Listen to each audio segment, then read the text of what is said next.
Hello, সবাই slide দেখতে পাচ্ছ? জি স্যার। আচ্ছা, আমরা শুরু করছি তাহলে আজকের লেকচার। তো ঢাকা সিটি কলেজ অনলাইন ক্লাসে তোমাদের সবাইকে স্বাগতম জানাচ্ছি। আজকের ক্লাস পরিচালনায় আমি doctor Mohammad Mahbub Hasan, assistant professor, Dhaka city college, biology department. আমরা আজকে টপিকে চলে যাই।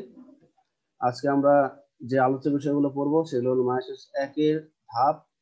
আমরা ইতিমধ্যে জেনেছি প্রোফেজ এক সম্পর্কে আমরা জেনেছি। প্রোফেজ একের ফার্স্ট পর্যায় ছিল। প্রোফেজ একের পরেই হবে মেটাফেজ এক, অ্যানাফেজ এক, টেলোফেজ এক। তারপরে আবার আসবো মায়োসিস দুই এর ধাপ সমূহ: প্রোফেজ দুই, মেটাফেজ দুই, অ্যানাফেজ দুই, টেলোফেজ দুই। আমরা প্রথমে চলে যাব এখন মায়োসিস মেটাফেজ এক। যেহেতু আমাদের প্রোফেজ এক শেষ, আমরা এখন মেটাফেজ একে যাব। তাহলে আমরা যেমন মাইটোসিস মেটাফেজ পড়েছিলাম, ওটার মধ্যে অনেকটা বৈশিষ্ট্য কিছুটা চেঞ্জ আছে। তাহলে এই ধাপে স্পিন্ডল যন্ত্র গঠন সম্পন্ন হয়। সমস্ত ক্রোমোজোম গুলো সেন্ট্রোমিয়ারের সাহায্যে ট্রাকশন ফাইবারের সঙ্গে যুক্ত থাকে। এই যে এটা হলো ট্রাকশন ফাইবারের সাথে যুক্ত আছে। বায়োভ্যালেন্টের প্রতিটি সেন্ট্রোমিয়ার স্ব মেরুর দিকে এবং বিষুবীয় রেখা হতে সমদূরে অবস্থান করে। হ্যাঁ, এটা একটা পূর্ণাঙ্গ ক্রোমোজোম। এটা হলো সেন্ট্রোমিয়ার। হ্যাঁ, সেন্ট্রোমিয়ার স্ব মেরুর দিকে হ্যাঁ অবস্থান করতেছে আর বিষুবীয় রেখা হতে সমদূরে অবস্থান করে। মাইটোটিক মেটাফেজের মতো এই ধাপে সেন্ট্রোমিয়ার বিভক্ত হয় না। তাহলে এখানে যে 4 নম্বর বৈশিষ্ট্য আছে, এই 4 নম্বর বৈশিষ্ট্যটা হলো মাইটোসিস যে মেটাফেজ তার থেকে একটু ডিফারেন্ট। হ্যাঁ, আমরা মাইটোসিস মেটাফেজে দেখেছিলাম যে সেন্ট্রোমিয়ার শেষের দিকে বিভক্ত হওয়া শুরু করেছিল, কিন্তু আমরা এখানে দেখব মেটাফেজ একে যে সেন্ট্রোমিয়ার এই মেটাফেজ একের শেষের দিকে বিভক্ত হবে না। ক্রোমোজোমের মধ্যে লুপ সৃষ্টি হয়। ক্রোমোজোম গুলো আরো খাটো এবং মোটা হয়। বায়োভ্যালেন্ট ক্রোমোজোম দ্বয় ট্রাকশন ফাইবারের টানে পৃথক হতে থাকলে এই পর্যায়ে সমাপ্তি ঘটে। আর মেটাফেজে আমরা এখানে দেখেছি যে মেটাফেজে এখন পর্যন্ত কিন্তু এই মেটাফেজের যে ক্রোমোজোম গুলো আছে, এই ক্রোমোজোম গুলো কিন্তু স্পিন্ডল যন্ত্রের বিপরীত অঞ্চলে অবস্থান করেছে। তাহলে আমরা মেটাফেজ এক সম্পর্কে বুঝলাম। মেটাফেজ এক এবং মাইটোসিস মেটাফেজ এর বৈশিষ্ট্য প্রায় এক, খালি একটা জায়গায় ডিফারেন্স থাকবে, সেটা হলো এই যে 4 নম্বর বৈশিষ্ট্যটা। হ্যাঁ, যে এই মেটাফেজ একের শেষের দিকে ক্রোমোজোমের সেন্ট্রোমিয়ারের বিভক্ত হয় না। সবাইকে আমরা মেটাফেজ এক বুঝেছি?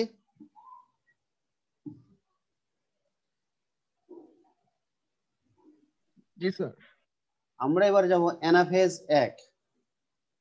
ক্রোমোজোমাল তন্তুর সংকোচনের ফলে সমস্ত ক্রোমোজোম জোড়ার প্রতিটি ক্রোমোজোম তার দুটি ক্রোমাটিড সহ পরস্পর বিপরীত মেরুর দিকে যেতে থাকে। একে অ্যানাফেজিক চলন বলে। যেহেতু সেন্ট্রোমিয়ারের বিভাজন হয় না, এই জন্য পূর্ণাঙ্গ ক্রোমোজোম গুলো, ঠিক আছে, পূর্ণাঙ্গ ক্রোমোজোম গুলো কিন্তু বিপরীত মেরুর দিকে পরস্পর অগ্রসর হয়। আমরা মেটাফেজে দেখেছিলাম এই যে এখানে কিন্তু এটা উপরের দিকে দুইটা পূর্ণাঙ্গ ক্রোমোজোম এবং নিচের মেরুর দিকে দুইটা পূর্ণাঙ্গ ক্রোমোজোম এটা আছে। তাহলে এই পূর্ণাঙ্গ ক্রোমোজোম এখন পরস্পর বিপরীত মেরুর দিকে অগ্রসর হবে। এটা কেন হয়? কারণ এখানে বিকর্ষণ শুরু হয়ে যায়। অ্যানাফেজ একে ক্রোমোজোম দ্বয়ের মধ্যে বিকর্ষণ শুরু হয়ে যায়। এইরূপ চলাকালে সেন্ট্রোমিয়ার অগ্রগামী থাকবে এবং বাহুগুলো থাকবে পেছনে। এবং এই ধরনের চলনে ক্রোমোজোম গুলো ইংরেজি বিভিন্ন আকৃতির মতো হবে। ইংরেজি বর্ণমালার বিভিন্ন আকৃতি, যেমন ভি হলে মেটাসেন্ট্রিক, এল হলে সাবমেটাসেন্ট্রিক, জে হলে অ্যাক্রোসেন্ট্রিক, আই হলে টেলোসেন্ট্রিক অক্ষরের মতো আকার ধারণ করে। এই পর্যায়ের শেষে ক্রোমোজোম গুলো বিপরীত মেরু প্রান্তে পৌঁছে। তাহলে এখানে পূর্ণাঙ্গ ক্রোমোজোম গুলো পরস্পর বিপরীত মেরু প্রান্তে পৌঁছিয়েছে। উভয় মেরুতে প্রতিটি বায়োভ্যালেন্টের একটি পূর্ণাঙ্গ ক্রোমোজোম পৌঁছে বলে প্রতি মেরুতে ক্রোমোজোম সংখ্যা মাতৃকোষের ক্রোমোজোম সংখ্যার অর্ধেক হয়ে যায়। অর্থাৎ প্রতি মেরুতে ক্রোমোজোম সংখ্যা দাঁড়ায় 2n এর পরিবর্তে n। তাহলে আমরা যে মেটাফেজে দেখেছিলাম, মেটাফেজে কিন্তু বাম পাশে একটা বায়োভ্যালেন্ট ক্রোমোজোম ছিল আর ডান পাশেও একটা বায়োভ্যালেন্ট ক্রোমোজোম ছিল। কিন্তু যখন আমরা অ্যানাফেজে দেখছি, তাহলে প্রত্যেকটা বায়োভ্যালেন্ট থেকে একটা করে ক্রোমোজোম এক মেরুর দিকে, উপরের মেরুর দিকে গেছে, হ্যাঁ, এবং আরেকটা নিচের মেরুর দিকে আসছে, যার ফলে মেরুতে ক্রোমোজোম সংখ্যা দাঁড়িয়েছে দুইটা। উপরের মেরুতে দুইটা ক্রোমোজোম আর নিচের মেরুতে দুইটা ক্রোমোজোম। কিন্তু আমরা যখন মেটাফেজ পড়েছিলাম তখন কিন্তু চারটা ক্রোমোজোমই ছিল, দুইটা বায়োভ্যালেন্ট, কিন্তু ক্রোমোজোম সংখ্যা ছিল 4। আর যখন আমরা অ্যানাফেজে আসছি তখন প্রত্যেক মেরুতে 2টি করে ক্রোমোজোম। তাহলে মেটাফেজ যখন চলছিল, মেটাফেজ 1 যখন চলছিল তখন কিন্তু ডিপ্লয়েড ক্রোমোজোম ছিল, কিন্তু যখনই অ্যানাফেজ 1 চলে আসলো তখন কিন্তু প্রত্যেক মেরুতে ক্রোমোজোম সংখ্যা অর্ধেক হয়ে গেছে, অর্থাৎ 4টার জায়গায় 2টা হয়ে গেছে। এই জন্য আমরা বলতেছি যে ডিপ্লয়েড থেকে হ্যাপ্লয়েড হয়ে যায়। তাহলে অ্যানাফেজ 1 সবাই কি বুঝেছো? অ্যানাফেজ 1 জি স্যার। তাহলে আমরা কথা বলতে পারবো যে মিওসিসের কোন পর্যায়ে ক্রোমোজোম সংখ্যা অর্ধেক হয়ে যায়? আমাদের অ্যান্সার হবে অ্যানাফেজ 1। অ্যানাফেজ। বা আরেকটা কোশ্চেন হতে পারে যে মায়োসিসের কোন পর্যায়ে ডিপ্লয়েড ক্রোমোজোম থেকে হ্যাপ্লয়েড ক্রোমোজোমে পরিণত হয়? সেক্ষেত্রেও হবে অ্যানাফেজ 1। অ্যানাফেজ 1। আচ্ছা, এটাই এবার আমরা যাব টেলোফেজ 1। এটি মায়োসিস 1 এর শেষ ধাপ। এই ধাপে ক্রোমোজোম গুলো বিপরীত মেরুতে অবস্থান করে।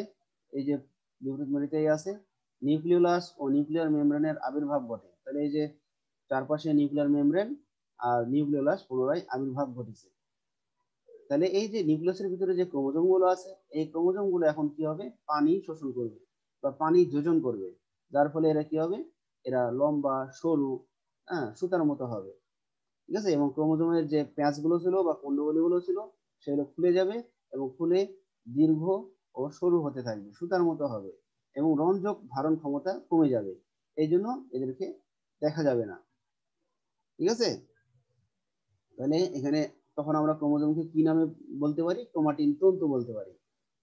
তাহলে আমরা কি বললাম? নিউক্লিয়াসে যখন পানি শোষণ করবে বা পানি যোজন করবে তখন এরা প্রতি মেরুতে যে ক্রোমোজোম গুলো আছে, নিউক্লিয়াসের ভিতরে যে ক্রোমোজোম গুলো আছে সেগুলো পানি গ্রহণ করায় এরা লম্বা সরু সুতার মতো হবে, এবং রঞ্জক ধারণ ক্ষমতা কমে যাওয়ায় এরা অদৃশ্য হবে, চেনা যাবে না। মাতৃকোষের অর্ধেক সংখ্যক ক্রোমোজোম বিশিষ্ট 2টি অপত্য নিউক্লিয়াস তৈরি হবে। তাহলে এক মেরুতে একটা অপত্য নিউক্লিয়াস, আরেক মেরুতে আরেকটা অপত্য নিউক্লিয়াস, কিন্তু সেই নিউক্লিয়াসে ক্রোমোজোম সংখ্যা থাকবে 2টা করে। প্রজাতিভেদে এই পর্যায়ে সাইটোকাইনেসিস ঘটে বা ঘটে না। তাহলে কোনো কোনো প্রজাতি বা কোনো কোনো উদ্ভিদের প্রজাতির কোষে দেখা গেলো যে সাইটোকাইনেসিস হতেও পারে, আবার নাও হতে পারে। তাহলে এই গেল টেলোফেজ। তাহলে টেলোফেজ 1-এ আমরা কি পেলাম? টেলোফেজ 1-এ পেলাম আমরা 2টি অপত্য নিউক্লিয়াস পেলাম। আর এটাকে আমরা বলেছিলাম যে মায়োসিসের ক্ষেত্রে নিউক্লিয়াস 2বার বিভাজিত হয়। এই হলো প্রথম নিউক্লিয়াসের বিভাজন হলো। তাহলে আরো একবার নিউক্লিয়াসের বিভাজন হবে। এইবার স্যার ক্রোমোজোম গুলা অর্ধেক হয়ে গেল। আর ক্রোমোজোম অর্ধেক হয় নাই, ক্রোমোজোম সংখ্যা অর্ধেক হয়েছে।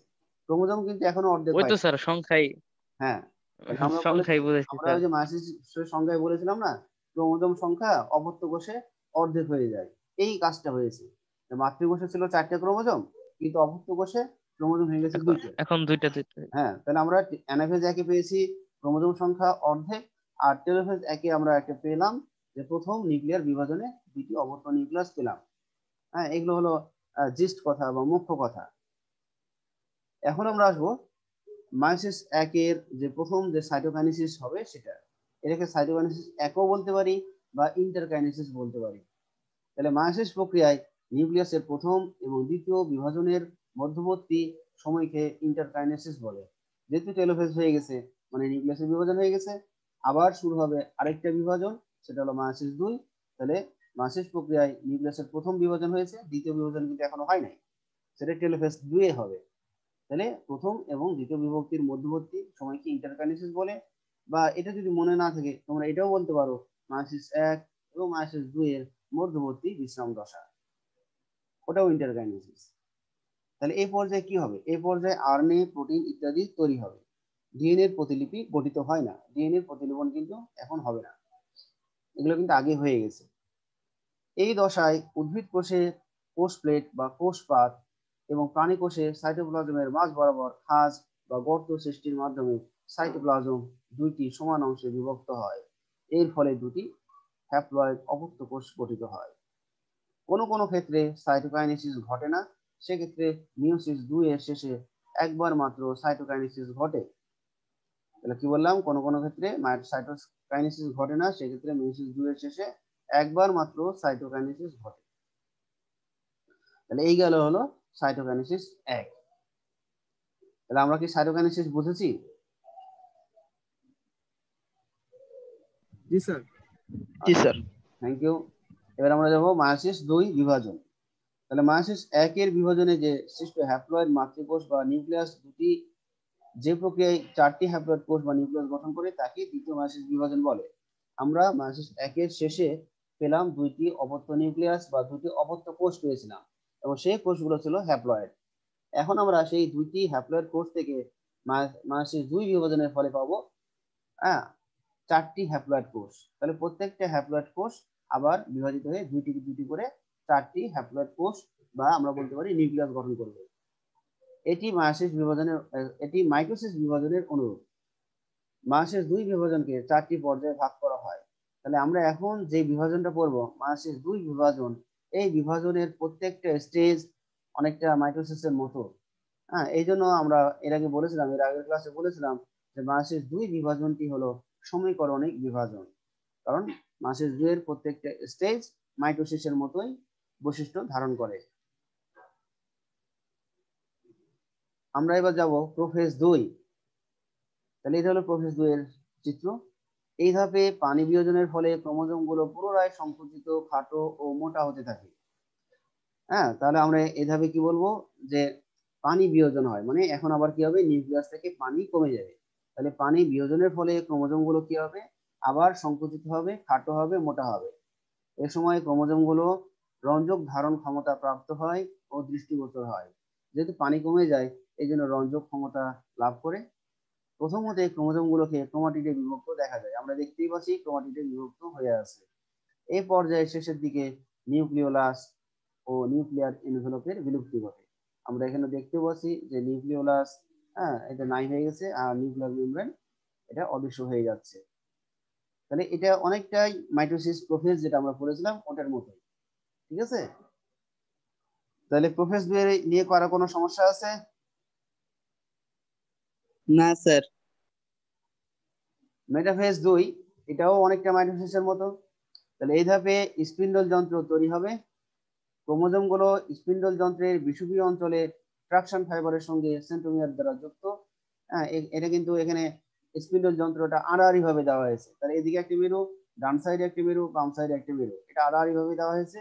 আর মাঝখানে এটা বিষুবীয় অঞ্চল। এই বিষুবীয় অঞ্চলে ক্রোমোজোম গুলো আমরা দেখতে পাচ্ছি। আর এখানে আমরা দেখতে পাচ্ছি যে ক্রোমোজোমের সেন্ট্রোমিয়ার যেখানে লেগে আছে সেই অংশটাকে, সেই তন্তুটাকে বলবো ট্রাকশন তন্তু বা ট্রাকশন ফাইবার। আর ক্রোমোজোম গুলো আমরা দেখেছিলাম যে মাইটোসিস মেটাফেজে সর্বাধিক খাটো এবং মোটা হয়, ঠিক এখানেও সর্বাধিক খাটো এবং মোটা হবে। এবং এই ধাপে শেষের দিকে সেন্ট্রোমিয়ারের বিভক্তি হওয়া শুরু হয়, ঠিক আছে? এই ধাপের শেষের দিকে সেন্ট্রোমিয়ারের বিভক্তি হওয়া শুরু হয়। যদি আমরা এখানে বিভক্তিটা দেখাইনি, বিভক্তিটা শুরু হয় আর সেটা সম্পূর্ণ হবে অ্যানাফেজে গিয়ে। এটাও মাইটোসিসের মতোই। আমরা অ্যানাফেজ 2 তে যদি যাই, তাহলে অ্যানাফেজ 2 তে আমরা এখানে দেখতে পাবো সেন্ট্রোমিয়ারের পূর্ণ বিভক্তির ফলে, এই যে এখানে দেখতেই পাচ্ছি আমরা সেন্ট্রোমিয়ারের পূর্ণ বিভক্তি হয়েছে। পূর্ণ বিভক্তির ফলে ক্রোমোজোমের দুটি ক্রোমাটিড সম্পূর্ণ পৃথক হয়ে যায়। তাহলে যেহেতু সেন্ট্রোমিয়ার বিভক্ত হয়েছে, সেন্ট্রোমিয়ারের বিভক্তি হওয়া মানেই কিন্তু ক্রোমোজোম বিভাজিত হয়েছে, ঠিক আছে? ক্রোমোজোম অর্ধেক হয়েছে। তাহলে সেন্ট্রোমিয়ারের বিভাজন মানে ক্রোমোজোম অর্ধেক হওয়া, কথাটা মনে রেখে। সেন্ট্রোমিয়ারের বিভাজন মানে ক্রোমোজোম অর্ধেক হয়ে যাওয়া। তাহলে আমরা এখানে কি দেখতে পাচ্ছি, সেন্ট্রোমিয়ারের পূর্ণ বিভক্তির ফলে প্রতিটি ক্রোমোজোমের দুটি ক্রোমাটিড সম্পূর্ণ পৃথক হয়ে যায়। এই যে ক্রোমাটিড পৃথক হয়ে গেছে, যার ফলে প্রত্যেকটা ক্রোমাটিড একটা নিজস্ব সেন্ট্রোমিয়ার পাবে, এবং এগুলোকে আমরা বলবো অপত্য ক্রোমোজোম। এগুলোর নাম হবে অপত্য ক্রোমোজোম। তাহলে ট্রাকশন ফাইবারের সংকোচন এবং কাণ্ডদেহের সম্প্রসারণের মাধ্যমে ক্রোমাটিড গুলো ধীরে ধীরে বিপরীত মেরুর দিকে অগ্রসর হয়, ঠিক আছে? তাহলে এই যে মাঝখানে যে বিষুবীয় অঞ্চলে যেটা আছে, এখানে যে ট্রাকশন ফাইবার ক্রমাগত সংকোচন হবে এবং কাণ্ডদেহের সম্প্রসারণের মাধ্যমে ক্রোমাটিড গুলো বা অপত্য ক্রোমোজোম গুলো ধীরে ধীরে বিপরীত মেরুর দিকে অগ্রসর হবে। এবং এই অগ্রসর হওয়ার সময় কি আগে থাকবে, সেন্ট্রোমিয়ার আগে থাকবে আর বাহুগুলো পেছনে থাকবে। আর যখনই মেরুতে পৌঁছাবে তখন এই অপত্য ক্রোমোজোম গুলো ইংরেজি বর্ণমালার বিভিন্ন অক্ষরের মতো দেখাবে, এই ভি এর মতো, এল এর মতো, জে এর মতো বা আই এর মতো। ভি এর মতো হলে মেটাসেন্ট্রিক, এল এর মতো হলে সাবমেটাসেন্ট্রিক, জে এর মতো হলে অ্যাক্রোসেন্ট্রিক, আর আই এর মতো দেখালে টেলোসেন্ট্রিক হবে। ঠিক আছে, তাহলে অ্যানাফেজ 2 এটা। তাহলে আমরা এটা অ্যানাফেজ 2 আমরা কি সবাই বুঝেছি? বৈশিষ্ট্যগুলো কিন্তু একবারে মাইটোসিসের মতোই, কিন্তু পার্থক্য কোথায় বলতো? ছবিতে। পার্থক্য কোথায় হবে? ছবিতে। ছবিতে আমরা এখানে দেখতে পাচ্ছি যে এই যে অংশ বিনিময় হয়েছে, যেহেতু এই সমস্ত জায়গায় ক্রসিং ওভার হয়েছে, এই জন্য অংশ বিনিময়টা আমাদের এটা দেখাতে হবে। ঠিক আছে, এটাই ছবিতে খালি পার্থক্য, কিন্তু বৈশিষ্ট্য পুরোপুরি মাইটোসিস অ্যানাফেজের মতো। আমরা এবার যাব টেলোফেজ। টেলোফেজ 2। তাহলে টেলোফেজ 2 হলো মায়োসিস 2 প্রক্রিয়ার শেষ পর্যায়। মেরুতে ক্রোমোজোম গুলো স্থির হয়, আমরা এখানে দেখতে পাচ্ছি মেরুতে ক্রোমোজোম গুলো স্থির হয়। এরপরে এর চারদিকে নিউক্লিয়ার পর্দার আবির্ভাব ঘটে, নিউক্লিওলাস সৃষ্টি হয়। নিউক্লিয়াসে পানি যোজন ঘটবে।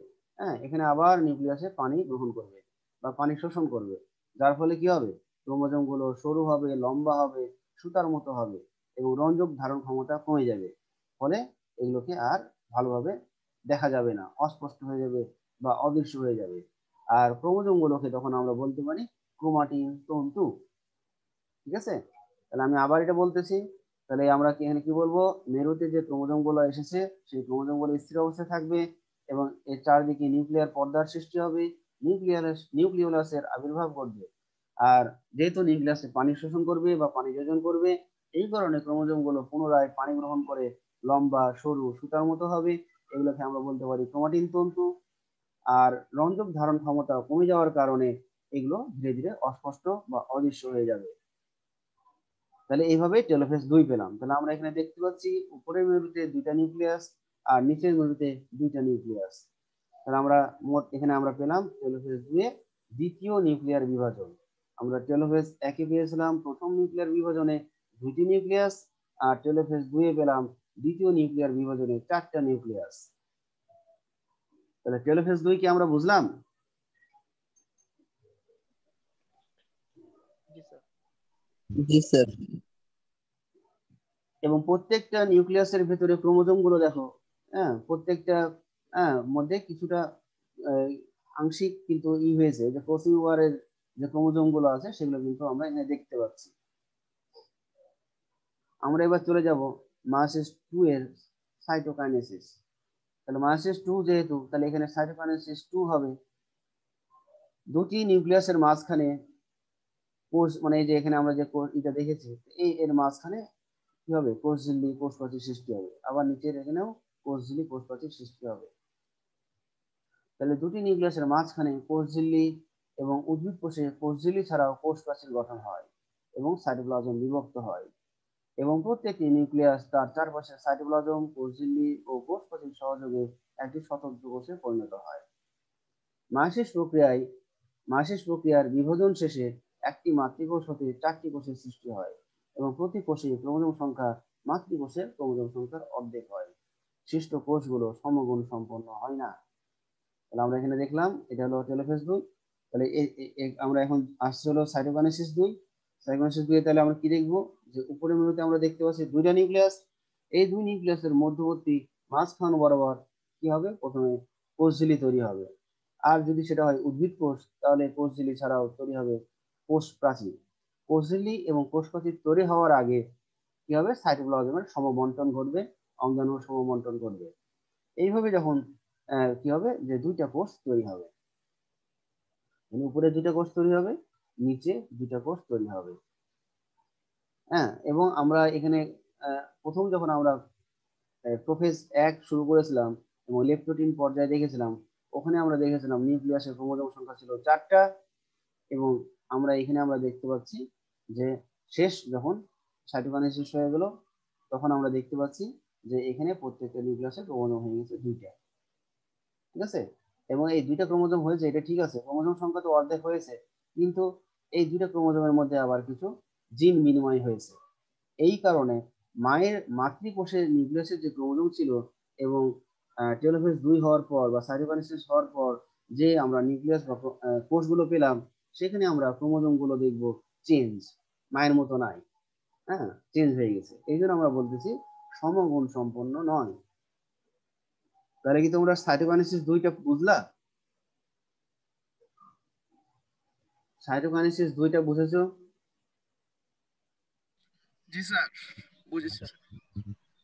আচ্ছা, আমরা এখন 3-4 মিনিট আমরা জাস্ট এটার উপরে একটা কিছু কোশ্চেন ধরি, এই তোমাদের মনে আছে কিনা।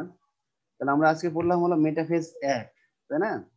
তাহলে মেটাফেজ 1-এ একটা মাত্র ডিফারেন্স ছিল মাইটোসিস মেটাফেজের সাথে, সেটা কি?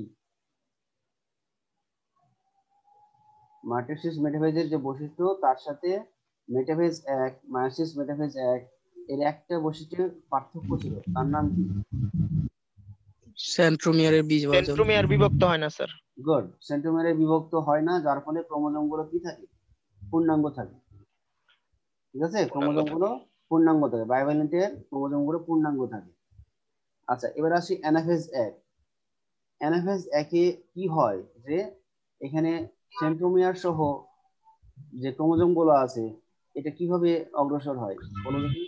ক্রোমোজোমাল মানে তন্তুর স্যার সংকোচনের ফলে মানে ক্রোমোজোম জোড়া তার ক্রোমাটিড গুলো মানে ক্রোমাটিড সহ বিভক্ত মানে হ্যাঁ, এখানে পরস্পর শোনো একটু, বিপরীত মেরুর এখানে দিকে চলন শুরু করে আর কি। অ্যানাফেজ 1-এর একটু পার্থক্য আছে। অ্যানাফেজ 1-এ যদি আমরা যাই, অ্যানাফেজ 1-এ আমরা কি বলবো যে অ্যানাফেজ 1, এই যে অ্যানাফেজ 1 এটা হলো, তাহলে অ্যানাফেজ 1 কি হয়েছে, কারণ মেটাফেজ 1-এ আমরা দেখেছিলাম এইটা বাম দিকে একটা বায়োভ্যালেন্ট, এখানে দুইটা ক্রোমোজোম ছিল, ডান দিকে একটা বায়োভ্যালেন্ট, এখানে কিন্তু দুইটা ক্রোমোজোম ছিল। তাহলে এখানে কিন্তু দুইটা পূর্ণাঙ্গ ক্রোমোজোম বাম দিকে আর দুইটা পূর্ণাঙ্গ ক্রোমোজোম হলো ডান দিকে। তাহলে এই ক্রোমোজোম, দুইটা ক্রোমোজোম সমান কি একটা বায়োভ্যালেন্ট, এটাও দুইটা ক্রোমোজোম সমান একটা বায়োভ্যালেন্ট। তাহলে এখানে দুইটা বায়োভ্যালেন্ট আছে কিন্তু ক্রোমোজোম আছে মোট 4টা। তাহলে যখন অ্যানাফেজ 1 হচ্ছে তখন কি হচ্ছে যে প্রত্যেকটা বায়োভ্যালেন্ট হতে একটা করে ক্রোমোজোম স্ব-মেরুর দিকে অগ্রসর হয়। হ্যাঁ, তাহলে এটা যদি হয়, এই উপরের দুইটা ক্রোমোজোম এরা কি হবে, তার উপরের মেরুর দিকে অগ্রসর হবে, নিচের দুইটা ক্রোমোজোম নিচের দিকে অগ্রসর হবে। তাহলে আমরা এখানে কি বললাম, প্রত্যেকটা বায়োভ্যালেন্ট থেকে হ্যাঁ একটা করে ক্রোমোজোম হ্যাঁ মেরুর দিকে পরস্পর অগ্রসর হয়। তাহলে এখানে পূর্ণাঙ্গ ক্রোমোজোম অগ্রসর হবে, এখানে কিন্তু ক্রোমাটিডের কথা কখনোই আসবে না। এনএফএস 2 যখন বলবো তখন কিন্তু ক্রোমাটিডের কথা আসবে। এই ব্যাপারটা একটু খেয়াল করো, ঠিক আছে? তাহলে সবার মনে থাকবে এনএফএস 1। জি স্যার। আচ্ছা, আর এই কারণে কিন্তু আমরা বলতেছি যেহেতু পূর্ণাঙ্গ ক্রোমোজোম পরস্পর দুই বিপরীত মেরুর দিকে অগ্রসর হয়েছে, এই জন্য কিন্তু এনএফএস 1-এ ক্রোমোজোম সংখ্যা হয়ে যায় অর্ধেক বা ডিপ্লয়েড অবস্থা থেকে হ্যাপ্লয়েড অবস্থায় পরিণত হয়। আর যদি আমরা এনএফএস 2-এ যাই, এনএফএস 2-এর এখানে আমরা দেখবো যে এখানে কি হয়েছে, আমরা মেটাফেজ আগে মেটাফেজ 2-এ যাই। মেটাফেজ 2-এ আমরা এখানে কি দেখলাম যে এখানে বিষুবীয় অঞ্চলে দুইটা ক্রোমোজোম, এখানেও বিষুবীয় অঞ্চলে দুইটা ক্রোমোজোম আছে। এখন আমরা আছি এনএফএস 2। এনএফএস 2-এ দেখবো যে ওই যে মেটাফেজে যে দুইটা ক্রোমোজোম ছিল, তাহলে এখানে সেন্ট্রোমিয়ারের বিভাজন হওয়ার কারণে হ্যাঁ এই ক্রোমাটিড সহ সেন্ট্রোমিয়ার এদিকে চলে যাবে ডান দিকে, আর এই সেন্ট্রোমিয়ার সহ ক্রোমাটিড এই বাম দিকে মেরুতে চলে আসবে। যার ফলে কি দাঁড়াবে, এইভাবে সেন্ট্রোমিয়ার বিভক্ত হয়েছে, অপত্য ক্রোমোজোম গুলো এক মেরুর দিকে আর বাকি অপত্য ক্রোমোজোম বিপরীত মেরুর দিকে অগ্রসর হয়েছে। এখানে কিন্তু আমরা ক্রোমাটিডের কথাটা বলবো, ঠিক আছে? বা এটাকে আমরা ক্রোমাটিড সহ সেন্ট্রোমিয়ার বলতে পারি, বা এটাকে আমরা অপত্য ক্রোমোজোম বলতে পারি। কিন্তু যখন আমরা এনএফএস 1 বলবো ওখানে কিন্তু আমরা বলবো পূর্ণাঙ্গ ক্রোমোজোম। তাহলে এখন আরেকটা কথা, তাহলে আমরা বলতে পারি ক্রোমোজোম সংখ্যা অর্ধেক হয় কোথায়? ক্রোমোজোম সংখ্যা অর্ধেক হয়ে যায় কোথায়, কে বলবা? ক্রোমোজোম সংখ্যা মানে শেষে ক্রোমোজোম সংখ্যা অর্ধেক হয়ে যায় কোন পর্যায়ে? অ্যান্সার দাও। এনাফেজ 1। অ্যানাফেজ 1। এবার আরেকটা কোশ্চেন করছি যে মায়োসিসের কোন পর্যায়ে ক্রোমোজোমের বিভাজন ঘটে? মায়োসিসের কোন পর্যায়ে ক্রোমোজোমের বিভাজন ঘটে? এনাফেজ 2। এনাফেজ 2। গুড। তোমার নাম কি? Sir Oppo. রোল বলো। স্যার 1102। আচ্ছা, তুমি অনেক ভালো করবা, এরকম করে করতে থাকো। আর এবার আরেকটা কোশ্চেন করছি যে নিউক্লিয়াসের প্রথম বিভাজন হয় কোন পর্যায়ে?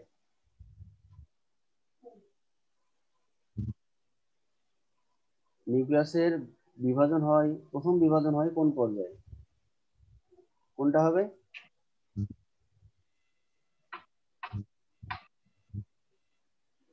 টেলোফেজ 1। আবার যদি আমি বলি নিউক্লিয়াসের দ্বিতীয় বিভাজন হয় কোন পর্যায়ে, অ্যান্সার কি? টেলোফেজ 2। টেলোফেজ 2। আচ্ছা, ঠিক আছে। আরো কোশ্চেন থাকলে পরে যদি সময় থাকে আবার ডিসকাস করা হবে। এখন আমরা চলে যাই ক্রসিং ওভার। মায়োসিস 1 এর প্যাকেটিন উপপর্যায়ে এক জোড়া হোমোলোগাস ক্রোমোজোমের দুটি নন সিস্টার ক্রোমাটিডের মধ্যে অংশের বিনিময় হওয়াকে ক্রসিং ওভার বলে। ঠিক আছে, আমরা যখন প্রোফেজ 1 পড়িয়েছিলাম, প্রোফেজ 1 এর 3 নম্বর যে উপপর্যায় ছিল, ওখানে আমরা দেখেছিলাম যে দুইটি নন সিস্টার ক্রোমাটিড, অর্থাৎ একটা বাইভ্যালেন্টের দুটি নন সিস্টার ক্রোমাটিডের মধ্যে অংশ বিনিময় হয়েছিল। ঠিক আছে, তাহলে আমরা বলছি মায়োসিস 1 এর প্যাকেটিন উপপর্যায়ে এক জোড়া হোমোলোগাস ক্রোমোজোম দুটি নন সিস্টার ক্রোমাটিড এর মধ্যে অংশের বিনিময় হওয়াকে ক্রসিং ওভার বলে। ক্রসিং ওভারের ফলে জিন সমূহের মূল বিন্যাসে পরিবর্তন ঘটে এবং লিঙ্কড জিন সমূহের মধ্যে নতুন সমন্বয় তৈরি হয়। তাহলে ক্রসিং ওভারের ফলে জিন সমূহের মূল বিন্যাসের পরিবর্তন ঘটে এবং লিঙ্কড জিন সমূহের মধ্যে নতুন সমন্বয় তৈরি হয়। থমাস হান্ট মর্গান 1909 সালে ভুট্টা উদ্ভিদে প্রথম ক্রসিং ওভার সম্পর্কে ধারণা দেন এবং এই জন্য 1933 খ্রিস্টাব্দে তিনি নোবেল পুরস্কার লাভ করেন। তাহলে ক্রসিং ওভারের আবিষ্কারক থমাস হান্ট মর্গান। কোন উদ্ভিদ? ভুট্টা উদ্ভিদ। আমরা এবার ক্রসিং ওভারের ছবিটা এখানে দেখি। আমরা বাম দিকে একটা ক্রোমোজোম দেখতে পাচ্ছি। ধরে নাও এটা পিতা হতে আগত, যেটা লাল বর্ণের, আর কালো বর্ণের সেটা ধরে নাও মাতা হতে আগত। তাহলে এই ধরনের ক্রোমোজোম দুটোকে আমরা কি ক্রোমোজোম বলতে পারি? Homologous chromosome. ঠিক আছে, বা আমরা যেহেতু হোমোলোগাস ক্রোমোজোম বলি, আবার এটাকে আমরা বলবো একটা বায়োভ্যালেন্ট। আর একটা বায়োভ্যালেন্ট সমান দুইটা ক্রোমোজোম, আর কয়টা ক্রোমাটিড বলেছিলাম? 4টা ক্রোমাটিড। এই 1 2, দুইটা কালো ক্রোমাটিড আর দুইটা হলো লাল ক্রোমাটিড। হ্যাঁ, আবার কালো দুইটা ক্রোমাটিডকে আমরা বলবো কি? Sister chromatid. আর লাল দুইটা ক্রোমাটিডকে বলবো আমরা সিস্টার ক্রোমাটিড। কিন্তু এরকম যদি একটাই হয় যে হোমোলোগাস ক্রোমোজোমের দুইটা ভিন্ন ক্রোমাটিড যদি চিন্তা করি, তাহলে হবে লাল এবং কালো এই দুইটা পরস্পর ক্রোমাটিডকে বলবো নন সিস্টার ক্রোমাটিড। আমরা এখানে কিন্তু A B C D E F G এগুলো দিয়ে আমরা বুঝিয়েছি জিন। হ্যাঁ, এ জিন এক ধরনের বৈশিষ্ট্য প্রদর্শন করে, বি জিন আরেক ধরনের বৈশিষ্ট্য প্রদর্শন করে, এরকম। হ্যাঁ, আমরা যেটা লাল ক্রোমোজোম এখানে দেখাইছি সেখানে শুধু এ দিয়েছি, আর যেটা কালো ক্রোমোজোম সেখানে কিন্তু আমরা এর পরে একটা প্রাইম চিহ্ন দিয়েছি, A prime B prime C prime. এটা জাস্ট ডিফারেন্ট বোঝানোর জন্য। এটা হলো মাথা হতে আগত ক্রোমোজোম। এখন এদের মধ্যে কি হবে? ক্রসিং ওভার হবে। এই যে আমরা এখানে দেখতে পাচ্ছি এক্স আকৃতির একটা গঠন, এই গঠনটার নাম কি? কাজমা। এই যে লেখা আছে কাজমা।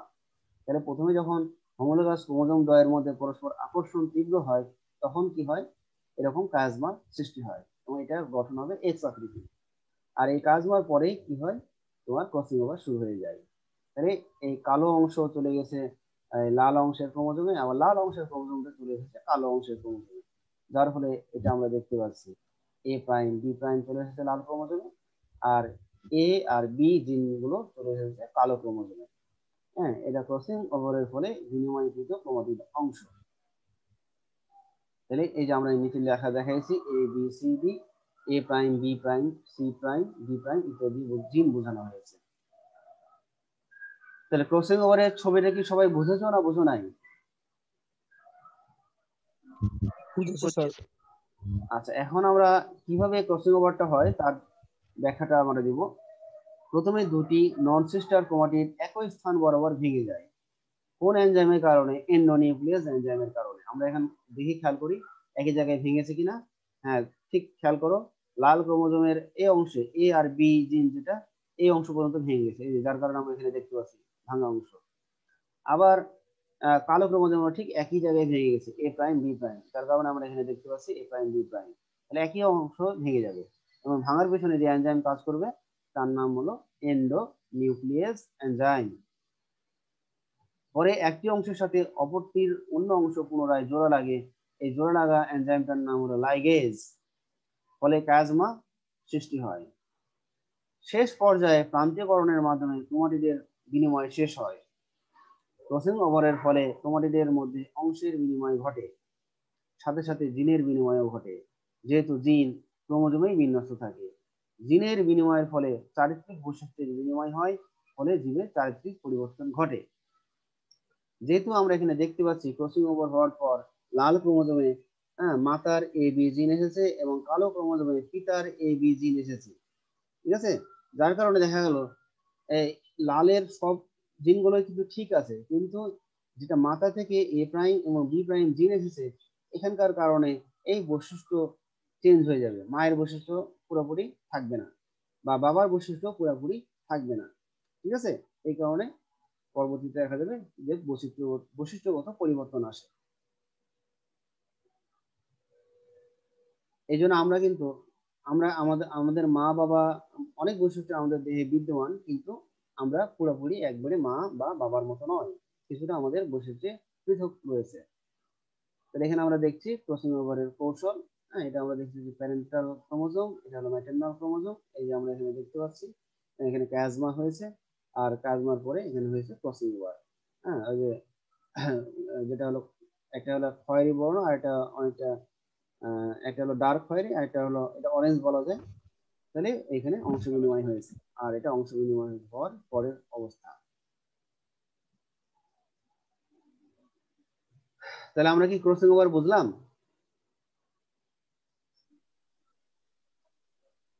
আমরা কি ক্রসিং ওভার বুঝেছি সবাই? জি স্যার।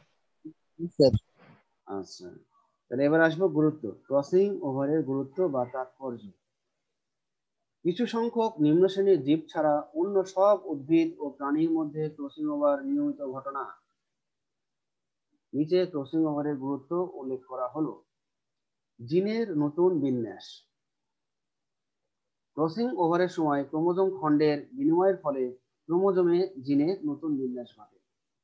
তাহলে ক্রসিং ওভার যখন হচ্ছে তখন আমরা দেখতে পাচ্ছি মায়ের কিছু জিন পিতার ক্রোমোজোমে, পিতার কিছু জিন মায়ের ক্রোমোজোমে চলে আসছে, যার কারণে জিনের যে বিন্যাস সেটা নতুন ভাবে ঘটতেছে। জিনগত প্রকরণ। জিনগত প্রকরণ ক্রোমোজোমে জিনের নতুন বিন্যাসের ফলে জিনগত প্রকরণ সৃষ্টি হয়। প্রকরণ মানে হলো একটা নতুন একটা বৈশিষ্ট্য সম্পন্ন জীব। বৈশিষ্ট্যগত পরিবর্তন। জিনগত প্রকরণ সাধনের ফলে সৃষ্ট জীবে বৈশিষ্ট্যগত পরিবর্তন ঘটে। বিবর্তনের সহায়তা। বৈশিষ্ট্যগত পরিবর্তনের মাধ্যমে সৃষ্টি করে বৈচিত্র্যতার উদ্ভব ঘটে, সৃষ্টি হয় নতুন পরিবেশে টিকে থাকার ক্ষমতা। আবার কখনো কখনো নতুন প্রজাতির আবির্ভাব ঘটিয়ে জৈব বিবর্তনে সহায়ক ভূমিকা পালন করে।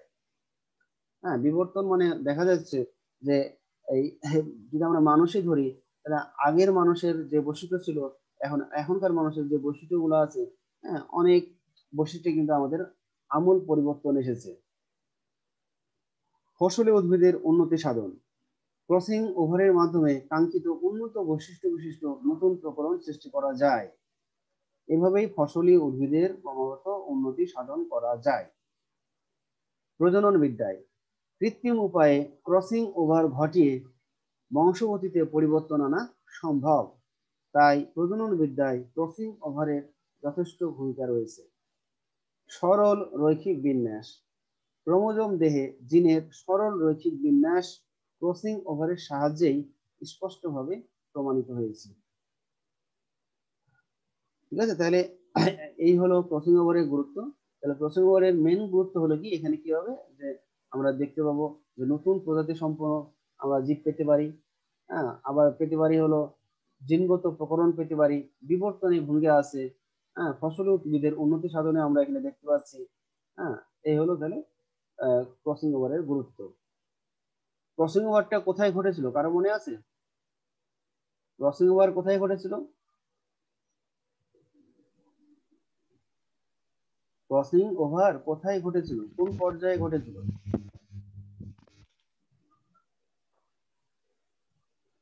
আমরা আজকে যখন ক্রসিং ওভার পড়াই তখন কিন্তু বলেছি তোমাদের মায়াসিস প্রোফেজ অনের একটা উপপর্যায় ঘটে, সেই উপপর্যায়টার নাম কি? প্যাকাইটিন। প্যাকাইটিন উপপর্যায়। তাহলে ক্রসিং ওভার প্রথম দেখা যায় হলো প্যাকাইটিন। আর ক্রসিং হওয়ার আগে আরো একটা ঘটনা ঘটে, সেই ঘটনার নাম কি?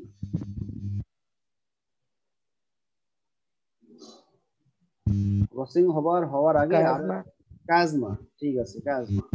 তাহলে আগে কাজমা হবে, তারপরে হবে ক্রসিং ওভার। ঠিক আছে। আচ্ছা, তাহলে তোমাদের তাহলে আজকের ক্লাস প্রায় শেষ।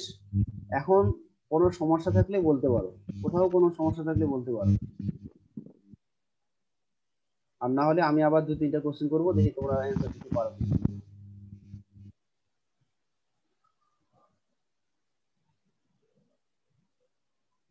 সমস্যা নাই?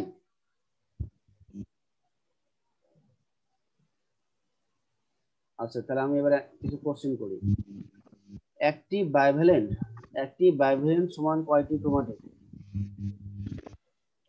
চারটে। চারটা ক্রোমাটিড, ক্রোমোজোম 4টি ক্রোমাটিড। হ্যাঁ, চারটা ক্রোমাটিডকে একত্রে কি বলা হয়?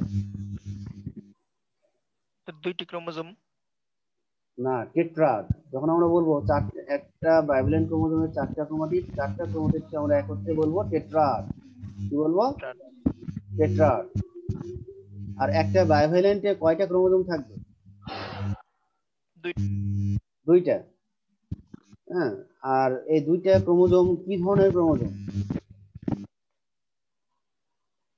যে দুইটা ক্রোমোজোম বাইভ্যালেন্ট গঠন করবে সেই দুইটা বাইভ্যালেন্ট হোমোলোগাস ক্রোমোজোম, মানে একটা পিতা হতে আগত আর একটা হলো মাতা হতে আগত। বাইভ্যালেন্ট মায়োসিসের কোথায় সৃষ্টি হয়?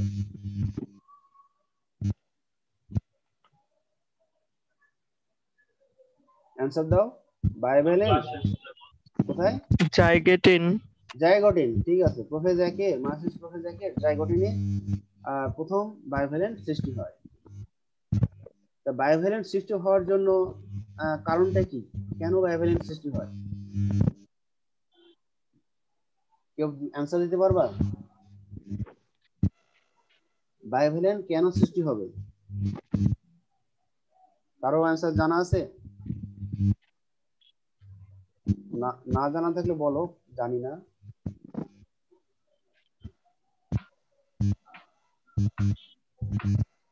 আচ্ছা, অ্যানসারটা বলে দিচ্ছি। হোমোলোগাস ক্রোমোজোম দ্বয়ের মধ্যে পরস্পর আকর্ষণের কারণে। তাহলে হোমোলোগাস ক্রোমোজোম দ্বয়ের মধ্যে পারস্পরিক আকর্ষণের কারণে কি হবে? বাইভ্যালেন্ট তৈরি হবে। এই আকর্ষণ শুরু হবে কোথায় থেকে, শেষ হবে কোথায়? আকর্ষণ শুরু হবে হোমোলোগাস ক্রোমোজোমের সেন্ট্রোমিয়ার দ্বয়ের মধ্যে, আর শেষ হবে বাহু পর্যন্ত বিস্তৃত হওয়ার মাধ্যমে। আচ্ছা, এবার আমি বলি হোমোলোগাস ক্রোমোজোম দ্বয়ের মধ্যে বিকর্ষণ শুরু হবে কোথায় থেকে, কোন পর্যায় থেকে? মায়োসিসের ক্ষেত্রে বিকর্ষণ শুরু হয় কোন পর্যায় থেকে? অ্যানাফেজ 1। হ্যাঁ, অ্যানাফেজ 1, আর ওদিকে হলো অ্যানাফেজ 2। ঠিক আছে। আর অ্যানাফেজ 1 এ হবে ক্রোমোজোম সংখ্যার বিভাজন, যার কারণে ডিপ্লয়েড থেকে হ্যাপ্লয়েড হবে। আর অ্যানাফেজ 2 হবে ক্রোমোজোমের বিভাজন। ঠিক আছে। তো আজকে তোমাদের ক্লাস শেষ, প্রায় আর কয়েক সেকেন্ড বাকি আছে। তো জিনিসগুলো ভালো করে পড়বা। কোনো সমস্যা থাকলে আমাকে ফোনের মাধ্যমে বা ইনবক্সে জানাবা। এগুলো তোমরা প্রশ্ন